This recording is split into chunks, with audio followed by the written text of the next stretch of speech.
네, 안녕하세요. 모카 김한영입니다. 아이오닉 6 같은 최신 전기차, 이런 전기차가 1000만원대면 구입할 수 있는 시대가 곧 열린다는 기사가 등장했습니다.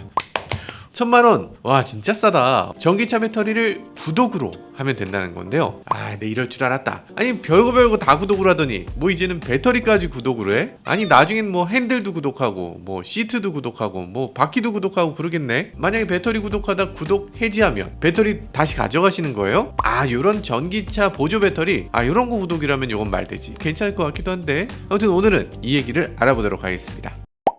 이 기사 내용은요, 우리나라에서 배터리를 구독으로 서비스할 수 있는 법규가 새롭게 마련된다는 기사입니다. 근데 이 기사를 보면 착각할 수 있는 요인이 너무 많아요. 일단 첫 번째, 가격에서부터 낚시가 있습니다. 일단 1000만원대라고 했는데 지나치게 희망회로를 돌린 거죠. 어지간한 전기차가 4000만원대잖아요. 근데 전기차 배터리가 한 2500만원 하니까 그 배터리를 빼고 그리고 보조금을 다 받으면 그럼 1000만원대 간신히 된다, 이 얘기죠. 배터리 뺀 가격이 그 차 가격이야? 배터리 없는데 보조금을 다 줘? 그럴 리 없겠죠. 배터리 뺀 만큼 보조금도 빠져야 되죠. 왜냐면 보조금은 이 전기차에다 주는 게 아니고 배터리에다 주는 거다, 이렇게 말해도 과언은 아닙니다. 보조금 준 차 이거 2년 내에 폐차된다, 이렇게 되면 예전에는 배터리를 꼭 반납해야 됐었어요. 그럴 정도로 이 배터리에 대해서 굉장히 민감합니다. 그러니까 차에서 전기차와 가솔린 차에서 가장 비용에서 큰 차이를 발생시키는 게 배터리이기 때문에 그래서 그래요. 그럼 두 번째, 이게 그러면 배터리를 구독하는 게 오늘부터 구독입니다 이러면 되는 건가? 우리가 생각하는 구독하고는 많이 다르죠. 일반적인 구독은 뭐예요? 구독은 선택하는 거잖아요. 여러분들이 월간지 구독한다 그러면 월간지 오잖아. 신문 구독하면 신문 오잖아. 넷플릭스 같은 것도 구독하시죠. 뭐 기타 등등 구독 여러분들 많이 해보셨잖아요. 모카 구독은 하셨는지 일단 잠시 저희 모카를 구독하는 시간을 가져보겠습니다. 아니, 저희가 댓글 쓰신 분들 보면 옆에 구독자, 구독 안 한 사람 이게 쭉 나오는데 이 댓글 많이 남기시는 분들도 의외로 구독 안 하신 분이 꽤 계세요. 아니, 왜 구독을 안 하고 보시는 거예요?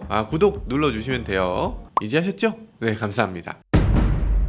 구독은 이런 거잖아. 이렇게 원할 때 하고 원할 때 또 취소할 수 있는 거, 그거잖아요. 자동차 배터리에 이거 되나? 배터리에선 이거 안 되죠. 공장에서 이렇게 차 만들다 말고 배터리 끼워야 되는 그 시점에서 갑자기 전화 딱 해갖고 저 혹시 배터리 구독하셨나요? 아이고, 안 하셨다고요? 아이고, 그러면 여기 배터리 끼워드릴 수가 없는데, 이게 안 되잖아요. 일단 전기차라는 건 배터리가 없으면 출고 자체가 안 돼요. 그러면 출고가 안 되는데 처음부터 그럼 구독을 안 할 수가 없는 거고, 나온 차가 구독이 끝났을 때 구독이 끝나면 배터리 뺄 수 있어요? 못 빼죠. 지금 배터리 교환식 자동차 국내에 단 한 종류밖에 없습니다. 옛날에 르노 삼성이 SM3 전기차를 내놓은 적이 있습니다. 이 SM3 전기차의 일부 차종은 배터리 교환식으로 만들었었는데 이게 제주도에서 택시로 먼저 시범 운행을 했었죠. 저도 제주도까지 가서 직접 보고 온 적이 있는데, 여기서 보면 보통 어지간한 전기차들 충전 시간이 그때 당시 완속밖에 없었으니까 충전이 8시간입니다 10시간입니다 이랬었는데, 그때 이거 교체식으로 하면 5분 만에 교체되는 거였어요. 택시가 10시간씩 세워놓을 수가 없는데 계속 교체하고 또 나가고 교체하고 또 나가고,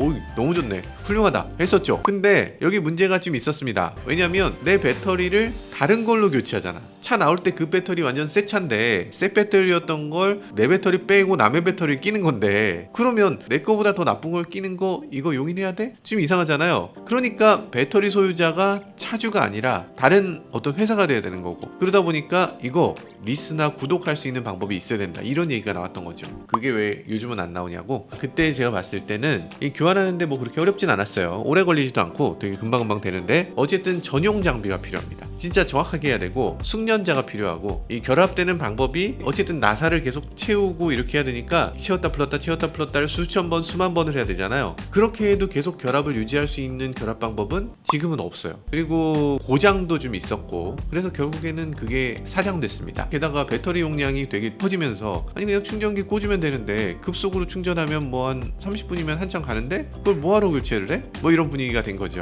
그러니까 이게 예전에 이 삼성, LG 이런 스마트폰이 뒷면 뚜따 해서 교체를 하는 방식 좋다고 썼는데 어느 순간부터는 그냥 아이폰처럼 일체식으로 그냥 바꾸지 뭐, 이런 식으로 바뀐 거, 이거하고 비슷한 흐름이에요. 그래서 자동차 같은 경우도 교체식은 다 사라졌고, 그때 당시에 논의되던 이 배터리를 리스로 하자, 뭐 렌탈로 하자, 공유하자, 뭐 이런 것들 생각 자체가 사라지게 된 겁니다. 자, 그러면 이거 처음에 구독을 안 하고 차를 살 수도 없고, 그리고 구독을 취소할 수도 없는데 이걸 왜 구독이라고 해? 그리고 이렇게 구독이라고 하면 이걸 누가 하겠어? 그럼 여기 기사에 나온 거 이거 뭐 쓸데없는 얘기냐? 그건 아닙니다. 이게 그럼 뭘 한다는 걸까? 법을 열었다는 거예요. 이 규제개혁위가 올해 안에 이 자동차 등록령을 개정해요. 그래서 배터리 소유주가 자동차 소유주와 다른 경우, 이 경우에 자동차 등록 원부에 배터리 소유주까지 기록할 수 있도록 한다라는 거예요. 그러니까 구독을 한다가 아니라 구독을 만약에 하는 경우에 할 수 있게 한다, 이런 얘기예요. 자동차 등록증을 딱 보면 거의 차량 소유주 김한용, 배터리 소유주 현대캐피탈 뭐 이런 식으로 나올 수 있다는 거죠. 이렇게 되면 사고가 났어, 이거 전손이 됐어, 그러면 차주가 그 돈을 받아가고 배터리를 빌려준 회사는 그 돈을 못 받아가는 거죠. 그렇기 때문에 이렇게 두 가지로 나눠진 겁니다. 그래서 결국에는 이렇게 두 가지로 나누게 되면 이 초기에 차를 살 때 차값이 훨씬 싸지긴 한다. 좋네. 근데 이게 말씀드렸다시피 구독이 아니죠. 취소한다고 배터리를 빼갈 수 있는 것도 아닌데, 그러니까 취소 자체가 불가능해요. 결국에 이 구독은 단순히 차값의 일부를 할부로 받겠다라는 금융 시스템이 되는 겁니다. 그래서 기존에는 자동차 할부를 하겠다 그러면 통으로 할부를 했죠. 그래서 카드사나 뭐 어디 캐피탈이나 이런 데를 사용자가 선택하잖아요. 이 자동차 회사는 이 수수료만큼을 제외한 돈을 받게 돼요. 그러니까 자동차 회사 입장에서는 제주는 내가 넘고 왜 제가 돈을 벌지? 이런 생각이 당연히 들 거잖아요. 근데 만약에 배터리 2,500만 원 정도를 제외하고 차를 뭐 2,500만 원에 판다, 이렇게 되면 2,500만 원 배터리 가격에 해당되는 돈은 어쨌든 소비자가 어디서 또 리스하고 이게 안 되잖아요. 이 부분은 빼박켄트, 이 제조사가 선택한 회사에 하게 되겠죠. 뭐 그렇지 않더라도 개인이 이 배터리 리스에 대해서 이걸 뭐 개인이 선택한 카드사나 뭐 자동차 금융이나 이렇게 하기는 되게 어려울 거예요. 그래서 자동차 제조기업 그리고 금융기업 간의 거래가 될 것이다, 이런 생각이 드네요. 그러면 현대기아가 그냥 자기들 좋자고 이런 법을 만들어 달라고 한 거구만, 뭐 이렇게만 얘기하긴 좀 곤란한 게, 요즘 전기차 보조금 관련해서 문제가 심각하거든요. 우리나라가 다른 나라에 비해서 보조금을 많이 주는 나라입니다. 그러다 보니까 국내에서 보조금을 받고 이 차를 딱 2년 지나면 해외로 수출해버리는 일이 생겨요. 그러니까 이때는 그냥 보조금을 꿀꺽해버리는 효과가 있는 거죠. 우리나라 환경을 보호하기 위해서 우리나라에서 보조금까지 준 건데 그거를 우리나라 환경 보존을 안 하고 어디 수출해버리면 어떡해, 말이 되냐 이러고서 한참 티격태격했어요. 그게 개인 사유재산이다 보니까 이거 수출을 완전히 막지는 못합니다. 이게 못해서 결국에는 막 수출이 막 일어나고 있어요. 근데 만약에 자동차만 산 거고 배터리는 구독이다, 이게 특정 기업이 배터리를 소유했다, 이렇게 되면 이 무분별하게 수출되는 걸 어느 정도 규제할 수도 있겠죠. 그리고 완성차 입장에서도 좋습니다. 완성차 입장에서 차를 팔고 나면 그 배터리 어디로 갔는지 다시 확인할 수가 없게 되는데 이거를 최후에는 다시 회수할 수가 있게 되죠. 재사용도 가능하고 리퍼 배터리도 나올 수 있고, 그리고 여기서 원료를 추출해서 새로운 배터리를 만들 수 있고 뭐 이렇게 되기 때문에 배터리에 들어가는 뭐 니켈이라든지 코발트라든지 이런 광물들, 이게 희토류니까 이 제조사가 다시 가져가는 게 아무래도 재활용에서 가장 활용도가 높고 경제적으로도 효과가 좋을 겁니다. 그래서 구독형 서비스 이렇게 국부 유출도 막을 수 있고 경제적인 효과도 있다. 훌륭하죠? 근데 여기서 엉뚱하게 덕을 볼 것 같은 회사도 있습니다. 이 중국에는 니오라는 유명한 전기차 스타트업이 있어요. 느르부르크링에서 가장 빠른 전기차로 알려진 EP9 만든 회사죠. 니오가 만드는 양산차 보면 이렇게 예쁘게 생겼습니다. 이것도 괜찮아요. 실내도 괜찮네. 이게 니오가 잘 만드는 회사예요. 게다가 이 회사가 특이한 게 배터리 교환 시스템을 쓰고 있는데요. 굉장히 활성화됐다고 할 수는 없지만 어쨌든 중국에 꽤 깔리고 있고 미래는 아직 모르는 거니까 잘 될 수도 있어요. 이 시스템이 만약에 국내에 들어오려면 결국에는 배터리를 다른 소유자가 등록할 수 있는 이런 서비스가 꼭 필요하거든요. 만약에 그게 없으면 이 교환 자체가 불가능하지. 그래서 이 법규가 열리게 되면 니오 같은 회사도 국내에 들어올 수 있고 국내에 있는 자동차 회사들도 이렇게 배터리를 교체하는 시스템을 고안할 수도 있겠다, 이런 생각이 들기도 합니다. 네, 배터리 교환 시스템 얘기하면 꼭 이런 얘기 하시는 분들이 계세요. 휴대폰에 보조 배터리 같은 거 꽂잖아요. 전기차도 배터리 다 되면 보조 배터리 꽂아갖고 이렇게 타면 되잖아, 뭐 이런 얘기를 합니다. 말 되죠? 말 되는데, 그래서 실제로 그런 제품이 있나? 네, 있습니다. 있는데 이렇게 생겼어요. 이렇게 가방같이 생겨서 이렇게 트렁크에 넣고 다니다가 정말 긴급할 때 꺼내서 여기 충전소까지 조금 남았는데 여기서 퍼졌네, 그럴 때 한번 꽂아서 간다고 해요. 가격이 $2,000입니다. $2,000에서 시작해. 우리 돈으로 하면 260만원. 엄청납니다. 위급 상황에 한번 쓰려고 260만원을 태워? 이거 좀 너무하죠. 그 트렁크에 싣고 다니는 거면 엄청난 것 같은데? 그럴듯하다라고 생각하면 생각하는 분들도 계시고 다시 생각해보면 좀 한심하기도 하죠. 왜냐하면 이 무게가 22.5kg이라고 하는데 맨날 이거 싣고 다니면 그 무게만큼이 증가되잖아요. 그럼 무게가 증가되면 그만큼 주행거리가 짧아져. 이게 꽂는다고 바로 출발할 수 있는 것도 아니죠. 꽂아서 충전이 다 될 때까지 기다려야 됩니다. 최대 64km 간다고 하는데 최대라고 써있으면 64km 못 간다는 얘기죠. 그러니까 결국에 한 30km 더 가는 거예요. 260만원 내고 30km를 더 가? 이게 또